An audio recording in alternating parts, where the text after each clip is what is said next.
Hey students, welcome back. I am C A Piyush Gupta.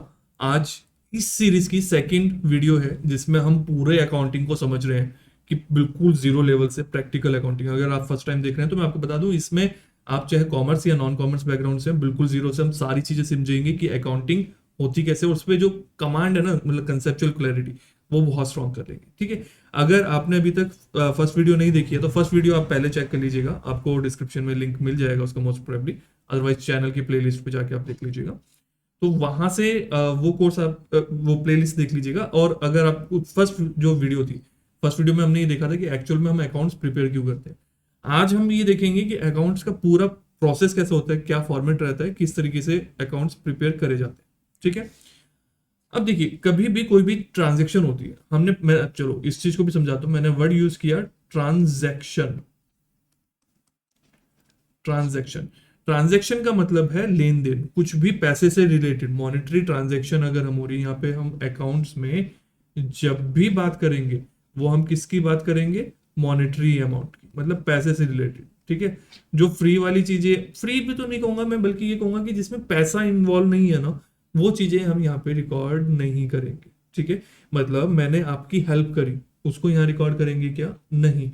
आपने किसी की हेल्प करी, उसको भी नहीं लिखेंगे। आप बहुत होशियार हैं, उस चीज को यहाँ पे रिकॉर्ड करेंगे क्या? नहीं। अकाउंट्स में हम कर ही क्या रहे हैं? पैसे की लेन देन का हिसाब रख रहे हैं। करेक्ट है, ये चीज क्लियर हुई। तो अकाउंटिंग ट्रांजेक्शन मतलब जो भी एक लेन देन हुआ ना, खरीदना बेचना कुछ भी हुआ, कुछ भी पैसे से रिलेटेड बिजनेस में, वो एक ट्रांजेक्शन होगी। मैंने सेल करी, ट्रांजेक्शन। परचेज करी, ये भी एक ट्रांजेक्शन है। रेंट पे किया, ये भी एक ट्रांजेक्शन है। मुझे इंटरेस्ट मिला बैंक से, ये भी एक ट्रांजेक्शन है। तो जहां पे भी पैसा इन्वॉल्व है और उसको कुछ लेन देन हुआ है तो वो ट्रांजेक्शन कहलाएगा। ठीक है। तो ट्रांजेक्शन का फटाफट वीडियो पॉज करो और अपनी हिंदी, इंग्लिश, चाइनीज, जापानीज जिसमें लिखना है अपने पास नोट डाउन कर लो, सो दैट कि आपको ये क्लियर हो जाए कि ट्रांजेक्शन होता क्या है। आप जो भी लिख रहे हो ना, वो आप ही को पढ़ना है, आपकी कॉपी कोई और नहीं पढ़ेगा। ठीक है, किसी के पास इतना टाइम नहीं है। तो हिंदी में लिखो चाहे चाइनीज में लिखो, जो भी आपकी नेटिव लैंग्वेज है उसमें लिखो, ताकि आप जब सेकंड टाइम पढ़े तो आपको याद आ जाए। क्लियर है? चलो, जो भी ट्रांजेक्शन होती है हम उसको रिकॉर्ड करते हैं। सबसे पहले अभी एक एग्जांपल ले लेते हैं। फॉर एग्जांपल, ये आप है। ठीक है। ये आप है एकदम बढ़िया वाले। चलो, फास्ट फूड खाने वाले एकदम। आप किसी बिजनेस के पास गए, एक बिजनेस है। ठीक है। अब ये बिजनेस टूटा फूटे सी इसकी शॉप है, यहाँ पे इसका गेट है। आप इस शॉप में गए। करेक्ट। इस शॉप में जब आप गए, आपने क्या करा? यहाँ पे गए थे मोबाइल परचेज करने, ये मोबाइल शॉप। ठीक है। यहाँ पे कौन सा मोबाइल मिलता है? सैमसंग, जो अपना सैमसंग है ना, श्याम सिंह, सैमसंग मिलता है यहाँ पे। ठीक है। आप सैमसंग का मोबाइल लेने गए। आप जब मोबाइल लेने गए, आपने कहा कि भैया मुझे एक काम करो, मुझे ना एक सैमसंग का बढ़िया सा मोबाइल दिखाओ। उन्होंने एक बढ़िया सा मोबाइल दिखाया, 50,000 रुपीज उसकी अमाउंट थी। आपने कहा लो जी, एकदम पकड़ो कैश और मुझे लाओ, मेरा मोबाइल दे दो। ठीक है। अब ये बात तो हो गई। अब यहाँ पे ये शॉप क्या करेगी? इस ट्रांजेक्शन को रिकॉर्ड करेगी। इस ट्रांजेक्शन को क्या लिखी करेगी? अपनी बुक्स में लिख लेगी, जिसे हम क्या कहते हैं? ट्रांजेक्शन को रिकॉर्ड करना। इस जो उस शॉप के लिए क्या थी? सेल थी। ठीक है। शॉप के लिए क्या है? सेल। आपके लिए क्या है? परचेज। आपके लिए क्या है? परचेज। उसके लिए क्या है? सेल। एक चीज और ध्यान रखना, अकाउंट्स ना नॉर्मली मतलब बिजनेस बनाता है। मतलब आप अपना हिसाब कभी अकाउंट्स बना रहे हो क्या? आप अपने कितना खर्चा करा कितना नहीं? नहीं ना। अकाउंट्स, जो प्रॉपर अकाउंट्स बनते हैं बिजनेस के लिए बनते हैं। तो मतलब आप अकाउंट्स नहीं बनाओगे अपने लिए, बिजनेस बनाएगा। ठीक है। तो इस चीज को थोड़ा सा ध्यान रखना। अब शॉपकीपर की बात करते हैं। शॉपकीपर ने क्या करा? इसको सेल कर दिया। तो वो अपनी बुक लेगा, बुक में वहां लिख देगा कि मैंने क्या करा, एक सेल करी। कितने की? 50,000 रुपीज की मैंने वहां पे सेल कर दी। ठीक है। ये अपने पास रिकॉर्ड कर लेगा। इस तरह से जितना वो सेल करता रहेगा, अपने पास पूरा का पूरा रिकॉर्ड करता रहेगा। अच्छा, चलो इसको भी पॉज करके अगर कुछ नोट करना है तो आप नोट कर डाउन कर लीजिए। मैं कर रहा हूँ इसको इरेज। अब इसको आपको ये समझ में आ गया ना कि हाँ, एक्चुअल में ट्रांजेक्शन हुई है। करेक्ट। अब हम बात करते हैं, जो शॉप कीपर था ना, शॉप थी, ये अपने पास सारी ट्रांजेक्शन्स को लिखेगी। इसके लिए एक फ्लो है, वो फ्लो मैं आपको पहले समझा देता हूँ, फिर उसके अंडरस्टैंडिंग डेवलप करेंगे कि पूरा अकाउंट्स बनता कैसे है, मतलब स्टार्टिंग से लेकर एंड तक का क्या प्रोसेस रहेगा। सबसे पहले हम बनाते हैं जर्नल। क्या बनाते हैं? जर्नल। फिर इसके बाद हम बनाते हैं लेजर। लेजर के बाद हमारा बनता है ट्रायल बैलेंस। ट्रायल बैलेंस को मैं हमेशा कहता हूं कि इसको सेपरेट लिखो, वैसे इसके बाद का पार्ट है, बट एक्चुअल में ठीक है, ट्रायल बैलेंस को मैं सेपरेट बताता हूँ, उसका भी रीजन हम बाद में देख लेंगे। फिर इसके बाद बनता है प्रॉफिट एंड लॉस अकाउंट। अब इसको जो देख रहे होंगे यहाँ पे ट्रेडिंग एंड पीएल अकाउंट भी बनता है, इनकम एंड एक्सपेंडिचर अकाउंट भी बनता है, दैट्स अ डिफरेंट थिंग। अभी के लिए हम बोल रहे हैं प्रॉफिट एंड लॉस अकाउंट। और इसके बाद में लास्ट में हमारी बनती है बैलेंस शीट। Balance sheet. ये बात समझ में आया? तो मतलब टोटल बात समझो तो अगर हमें पूरा अकाउंट सीखना है तो हमें जर्नल आना चाहिए, हमें लेजर बनाना आना चाहिए, हमें पीएल बनाना आना चाहिए, हमें बैलेंस शीट बनाना चाहिए। ये बेचारा ट्रायल बैलेंस थोड़ा सा अलग बैठा है हमें, लेकिन आना ये भी चाहिए क्योंकि इसके अपनी इंपॉर्टेंस है। बट मैं ये कहता हूँ कि लेजर के बाद हम डायरेक्टली पीएल बैलेंस शीट बना सकते हैं, सो ट्रायल बैलेंस को मैं अलग बोलता हूँ। ठीक है, दैट्स माई ओन ओपिनियन। तो इसको प्रेजेंट करने का अपना तरीका है। तो मतलब अगर आपको पूरी अकाउंटिंग सीखनी है तो आपको मेजरली 5 आइटम्स आनी ही आनी चाहिए। इसके अलावा अभी बहुत कुछ होता है अकाउंट्स में, बट ये 5 आइटम्स मुझे आनी चाहिए। अगर ये 5 चीजें आपने अच्छे से कंसेप्चुअली समझ ली तो फिर आपको मतलब अकाउंट्स का एक बहुत अच्छी नॉलेज डेवलप हो चुकी। ठीक है, अब ये बनते कैसे हैं ये तो अपने आप में एक बहुत बड़े टॉपिक्स हैं। जर्नल कैसे बनेगा, लेजर कैसे बनेगा, ट्रायल बैलेंस कैसे बनेगा, ये अपने आप में एक एक टॉपिक रहेगा जिसके ऊपर की काफी ज्यादा इन डेप्थ डिस्कशन वाली बात आ जाती है। बट वो बाद की बात है, अभी हमें तो ये देखना है कि एक्चुअल में हम इन चीजों को बना क्यों रहे हैं, कैसे कैसे प्रिपेयर करें। ठीक है, ये फ्लो आप अपने पास नोट डाउन कर लीजिए। चलिए, अब हम ये देखते हैं जर्नल में क्या हुआ। जर्नल में ना ईच ट्रांजेक्शन, जो हर एक ट्रांजेक्शन है, जितनी भी ट्रांजेक्शन है, ईच ट्रांजेक्शन, उसको हम रिकॉर्ड करते हैं। ये पता नहीं ऑटो करेक्ट मतलब राइटिंग को कुछ का कुछ कर देता है, राइटिंग थोड़ी सी अच्छी से बेकार हो जाती है। Each transaction recorded separately. Separately, ठीक है, हर ट्रांजेक्शन को ये रिकॉर्ड करता है और वो रिकॉर्ड जो है ट्रांजेक्शन सेपरेटली रिकॉर्ड हो जाती है। यहां तक बात समझ में आई? मतलब कि क्या एग्जांपल लेके समझते हैं। एक दिन में आप एक शॉपकीपर है, ठीक है, यही वो शॉप है, ठीक है, इसने क्या करा, एक दिन में 100 मोबाइल बेचे, या ठीक है ना, चलो बड़ी दुकान है थोड़ी, तो मोबाइल 100 मोबाइल एक दिन में बेच गए। इसने क्या किया, 1 डे में 100 मोबाइल सेल किए। अब जो 100 मोबाइल सेल हुए, इनकी हर किसी की यहाँ पे एक जर्नल एंट्री पास होगी। क्या पास होगा? Journal entry. हम यहाँ पे क्या करेंगे, उसको ना 100 बार लिखेंगे। जैसे एक मोबाइल बिका, लिख दिया, जैसे एक मोबाइल बिका, लिख दिया, ऐसे। तो जैसे जैसे मोबाइल सेल आउट होते रहेंगे वैसे वैसे हम जर्नल लिखते रहेंगे। ये बात समझ में आई? तो मतलब क्या हुआ, जो जर्नल है ना, जर्नल, स्पेस थोड़ा सा, चलो हो जाएगा। जो जर्नल है, ये क्या है, ये ना डिटेल्ड रिकॉर्डिंग है, ये डिटेल्ड एंट्रीज है, एंट्री कह लो।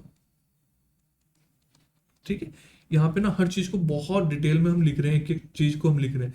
तो ये क्या है, ये मेरा फर्स्ट स्टेप है। जैसे ही कोई ट्रांजेक्शन है सबसे पहले मैं क्या करूंगा, जर्नल एंट्री लिखूंगा। तो जर्नल एंट्री एक्चुअल में क्या है, ट्रांजेक्शन का बुक में आने का पहला स्टेप। जैसे ही कोई ट्रांजेक्शन हुई बुक में, जो मैंने सबसे पहले लिखा, that is the journal. Journal के अंदर जो हम लिखते हैं वो हमारी जर्नल एंट्री कहलाती है। ठीक है, जर्नल एंट्री कैसे बनाते हैं, क्या करते हैं, वो बात का पार्ट है, उसको हम कवर करते हुए चलेंगे। सो ये चीज क्लियर हुई, जर्नल हमारा है और जर्नल का पूरा सिस्टम हमारा रहता है। ओके, अब इसके बाद आ जाता है लेजर। मैं इसमें थोड़ा सा ही रेस कर देता हूँ क्योंकि फिर स्पेस का प्रॉब्लम आएगा, तो आप इसको कर लो नोट डाउन। ठीक है, वीडियो पॉज करके नोट डाउन कर लो।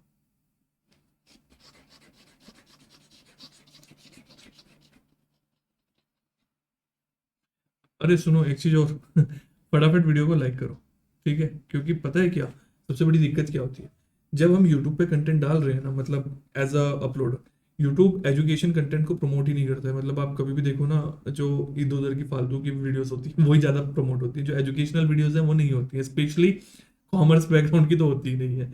सो जब मैं इतने एफर्ट्स पुट कर रहा हूँ, मतलब अभी आप ये देखिए ना, ये कंटेंट प्रिपेयर करने में कितने एफर्ट्स हुए होंगे, इसको रिकॉर्ड करना, पूरा रिकॉर्डिंग करके एडिटिंग करना, अपलोड करना, उसका थंबनेल प्रिपेयर करना, ये सारी चीजें करना, उसके बाद सिर्फ क्यों फ्री में अपलोड हो रहा है ना, क्यों? इसका मेन पर्पस ये है सो दैट कि आप इसका बेनिफिट ले पाए, maximum maximum student at least basic understanding तो ले पाए अकाउंटिंग होती कैसे। तो इट इज योर ड्यूटी, मतलब देखो अगर आपको इसका बेनिफिट मिल रहा है ना, तो मुझे भी हेल्प होगी कि मुझे ये अच्छा लगेगा कि ज्यादा से ज्यादा स्टूडेंट्स इसका बेनिफिट ले पा रहे हैं। तो इस सीरीज को आप अपने फ्रेंड सर्कल में शेयर करिए, एटलीस्ट लाइक और कमेंट तो करिए, क्योंकि क्या है ना कि यूट्यूब को वो अच्छी लगती है चीज, थोड़ा सा एक्स्ट्रा सजेस्ट करता है। बट आप क्या करना है, शेयर करिए वीडियोस को सो दैट कि मैक्सिमम स्टूडेंट्स देख पाए, मुझे भी लगे कि हाँ चलो और स्टूडेंट्स को बेनिफिट मिल रहा है, तो फिर मैं और ज्यादा एफर्ट्स इसमें पुट करूँ, ठीक है। और वो चीज मैं आपको पहले बता चुका हूँ कि यहाँ पे हम काफी सारी चीजों को देखेंगे, बट फिर भी ये सीरीज जो है आई थिंक 10 वीडियोस के अराउंड तक रहेगी, मतलब 10 वीडियोस के अराउंड आई विल प्लान कि इसने में कंप्लीट हो जाए। अगर आपको और ज्यादा इन डेप्थ में पूरा एक एक चीज को, क्वेश्चंस को समझते हुए पूरा इन डेप्थ समझना होगा कि हाँ बहुत सारे एग्जांपल से एक एक चीज के ऊपर आधा आधा एक एक घंटा डिस्कशन हुआ, उस लेवल की इन डेप्थ लर्निंग चाहिए, तो मोबाइल ऐप डाउनलोड कर लीजिएगा, डिस्क्रिप्शन में लिंक मिल जाएगा, स्मार्शियस bye C A Piyush Gupta के नाम से है ऐप। स्मार्शियस सर्च करना, स्मार्शियस bye C A Piyush Gupta के नाम से ऐप डाउनलोड हो जाएगी। उसमें वहां पे एक फाइनेंशियल अकाउंटेंट का कोर्स है, फाइनेंशियल अकाउंटेंट, ठीक है, वो कोर्स आप एनरोल कर सकते हो, उसके अंदर पूरा इसके ऊपर पूरा इन डेप्थ है, और सर्टिफिकेशन कोर्स है, सर्टिफिकेट भी मिलेगा आपको उसके बाद, तो दैट्स वेरी इंपॉर्टेंट, आप उसको देख सकते हो, ठीक है। चलिए अब अपनी बात पे वापस आते हैं, लेजर। अब लेजर में होता क्या है, जब जर्नल एंट्री करी थी ना, 1 2 3 ऐसे आपने कितनी 100 ट्रांजेक्शन कर दी एक दिन में, और ये तो चीज छोटी सी शॉप थी। फिर अगेन वापस आते हैं, जो हमने पहले एग्जांपल लिया था, बैंक की बात करते हैं, या फिर एयरटेल जैसी कंपनी है, बहुत बड़ी बड़ी कंपनी जिसमें एक एक दिन में लाखों करोड़ों ट्रांजेक्शन हो रही है, वो अगर जर्नल को ऐसे ही मैनेज करके छोड़ दे तो कैसे हिसाब रख पाएगी। अब जर्नल के अंदर में क्या हो सकता है, एक पर्सन था राम, ठीक है ना, राम ने क्या करा, नाम बड़ा कॉमन लिया है राम, इसने हर रोज ना कुछ उधार ले जाता था, कुछ पेमेंट कर जाता है, कभी उधार ले जाता है, ठीक है, 100 रुपए ले गया आज, फिर 100 में से 10 रुपए दे गया, फिर इसमें से 20 रुपए और ले गया उधार में, फिर इसमें से 5 रुपए दे गया, ऐसा इसका चलता रहता है, हमारा एक परमानेंट कस्टमर है, और ये बिजनेस उसको, हम एज अ बिजनेस उसको उधार पे देते रहते हैं नॉर्मली, और बिजनेस में ना उधार पे काम बहुत होता है, ठीक है, ये सारा हो गया। अब मुझे क्या करना है, आज मेरा मन करा, आज मैं देख लूं कि राम का हिसाब कितना पेंडिंग है, राम मेरे पास पेमेंट करने आया, वो मुझसे पूछने लगा कि सर आप मुझे ये बताइए कि आज मेरा कितना हिसाब पेंडिंग है, और मैं आपको पेमेंट पूरी कर दूँ।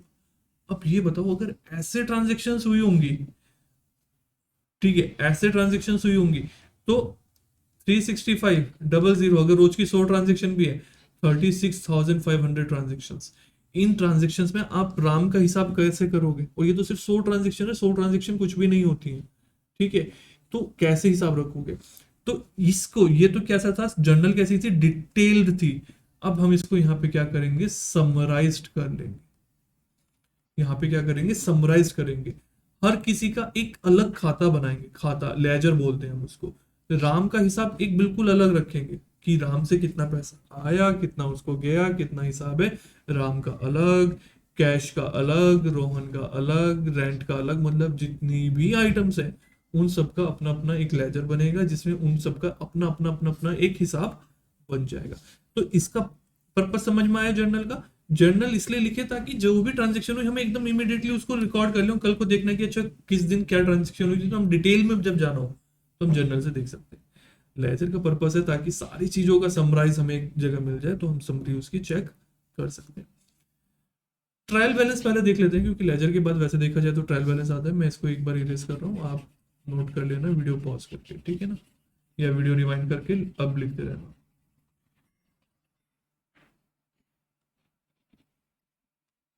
चलिए, अब हम बात कर रहे हैं ट्रायल बैलेंस की। ट्रायल बैलेंस में क्या हुआ होता है कि हम ना यहाँ पे चेक कर रहे होते हैं, ये इस तरीके का, एक तरीके का क्या है, चेक है, हम क्या कर रहे हैं, चेक कर रहे हैं कि सब कुछ इक्वल है ना, मतलब जो हमने करी ना, चेक कर रहे हैं एंट्रीज जो हुई थी वो करेक्ट है, वो क्या है, करेक्ट है ना, उसमें कुछ गड़बड़ तो नहीं है। एक्चुअल में अभी मैं आपको कहूंगा डेबिट क्रेडिट वो सारी चीजें बोलूंगा तो वो आपको उतना पूरा एग्जैक्टली क्लियर नहीं होगा। तो ट्रायल बैलेंस में हम यहाँ पे जो बात कर रहे हैं वो हम बात कर रहे हैं एंट्रीज करेक्ट है। ठीक है, जब ट्रायल बैलेंस के और डिटेल में देखेंगे तब हमें समझ में आएगा कि ओके ट्रायल बैलेंस का एक्चुअल में क्या सेंस है, क्या किस तरीके की एंट्रीज हमें उसमें चेक करनी होती है, डेबिट क्रेडिट क्या होता है वो सब चीजें। तो मतलब ये ना यहाँ पे एक बार ये देख रहे होते हैं कि जनरल और लेजर जितना हमने बनाया ना वो ठीक बन गया, उसमें कोई गड़बड़ तो नहीं हुई है। ये मेनली हमारा ट्रायल बैलेंस का पर्पस होता है। करेक्ट, वीडियो पॉज करना, नोट कर लेना, और या फिर रिवाइंड करके दोबारा से प्ले करके उसको नोट करते रहना। मतलब आप ऐसा भी कर सकते हो, रिवाइंड करके ना उसको जैसे से मैं बोलता जा रहा हूँ उस हिसाब से लिख सकते हो। पहले तो सुन लो, जब मैं समझा रहा हूँ उस टाइम पे नोट मत करना, पहले समझ लो, फिर उसको रिवाइंड करके फिर उसको नोट कर लो, ठीक है ना। फिर इसके बाद आती है profit and loss account. Profit and loss account इसका पर्पस ही क्या है, नाम से पता चल रहा है, हम ये फाइंड आउट करना चाह रहे हैं कि हमें आखिर प्रॉफिट कितना हुआ। ये सब किया, इतनी मेहनत करी, पूरे साल भर बिजनेस चलाया, इतना दिन रात लगाए, आखिर में तो चाहिए क्या, प्रॉफिट चाहिए था ना। तो प्रॉफिट एक्चुअल में हुआ क्या, वो देखने के लिए हम क्या बनाते हैं, प्रॉफिट एंड लॉस अकाउंट बनाते हैं। और बैलेंस शीट क्यों बनती है, बैलेंस शीट में हम ये देखते हैं हमारे पास कितनी एसेट्स है, कितनी लाइबिलिटीज हैं, और कितनी हमारे पास क्या, ठीक है, एसेट लाइबिलिटी और कैपिटल, इन चीजों को देखते हुए हम क्या बनाते हैं, बैलेंस शीट। एसेट क्या होता है, लाइबिलिटी क्या होता है, कैपिटल क्या होता है, थोड़ा सा आपको आइडिया होगा, बाकी फिर हम इसको देख लेंगे। एसेट मतलब मेरी प्रॉपर्टी, सिंपल लैंग्वेज बोल रहा हूँ, एग्जैक्ट लिटरल मीनिंग नहीं है। लाइबिलिटी मतलब जो उधार है, मेरे ऊपर टेंशन है उधार, जो मुझे पैसा किसी को देना है। कैपिटल मतलब मेरा मालिक का पैसा, अब मालिक मैंने इंग्लिश में, मालिक का रोकड़ा ठीक है, मालिक का पैसा। तो मालिक का पैसा जो लगा, ये सारा हम हिसाब इसमें लिख रहे हो। तो अब सारी चीजों का समझ में आया ना, इन सब चीजों के पर्पस क्या है, journal ledger trial balance PL balance sheet. कहीं पे डाउट होगा एक बार वीडियो को रिवाइंड करके आप देख लीजिएगा, आपको फिर वो सारी चीज क्लियर हो जाएगी। ठीक है, चलिए, बाय बाय।